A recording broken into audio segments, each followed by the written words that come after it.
My name is Adie. I'm a writer and poet. This particular poem was born out of that desperation for leadership in my environment, that hunger for change. This one is titled Where I Stay. If you come from where I stay, you may not be too proud to say, I survived an ugly adventure around a familiar neighborhood like Robin Hood, but this time not a jungle, but streets full of kids with broken teeth, sliding down every corner of the road wearing torn shorts with two holes. Living at time, everything was fine. I'm playing under the rain all day. Pants or no pants was never a crime. If you come from where I stay, you might get used to our confused weather immediately and all the tragic events you meet here in an environment full of smokers and drunks and probably catches the kids at the backyard, occasionally experimenting with paper smoke to satisfy our childish curiosity with early immorality. If you come from where I stay, you get used to one square meal. That is, if by any chance you manage to find a shape like square, in an economy broken with fluctuations and currency depreciations to a point where a cup of gari is regarded an asset or suffer severe hunger till sunset. If you come from where I schooled and acquired education, you'll be forced to lay in the four walls of classroom and then not find a real essence for your education. You'll be certified for your ignorance at the end.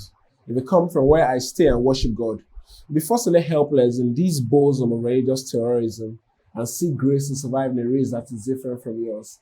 And so those of us who wish to make friends only with Abubakar or discriminate between Timothy and Zachariah for some reasons, it's the same sentiment of playing tribalism in church. If you come from where I stay, then you may have heard the story while growing up about half a dozen children, all girls born to low-income coupled together in poverty, struggling every day with the miserable life of an unemployed mother and drunkard's father. And 8 years down the line, with our very own eyes, we saw this innocent girl by 7 years of college, blindfolded with no sense of direction into a world of sexual abuse. Just anything needed to produce a penny for survival. If you have come from where I stay, you see destinies wasted in Logards. If you come from where I stay, you see open street litter with street kids left to explore the emptiness of life inspired by addiction to substances, feeding from trash cans, humiliation, rejection, anxiety, loneliness, etc., with no acceptance into a good path of living.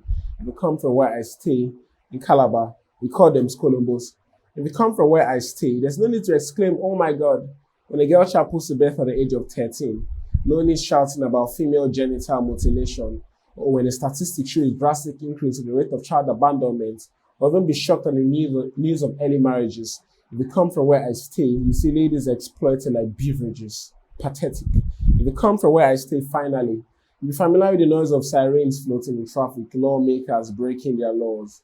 And no matter how much you argue and try to make sense, showing all your documents and driver's license, you'll still be forced to pay your tithes to the prophet in black suits or follow the other instruction. You're following us to the station.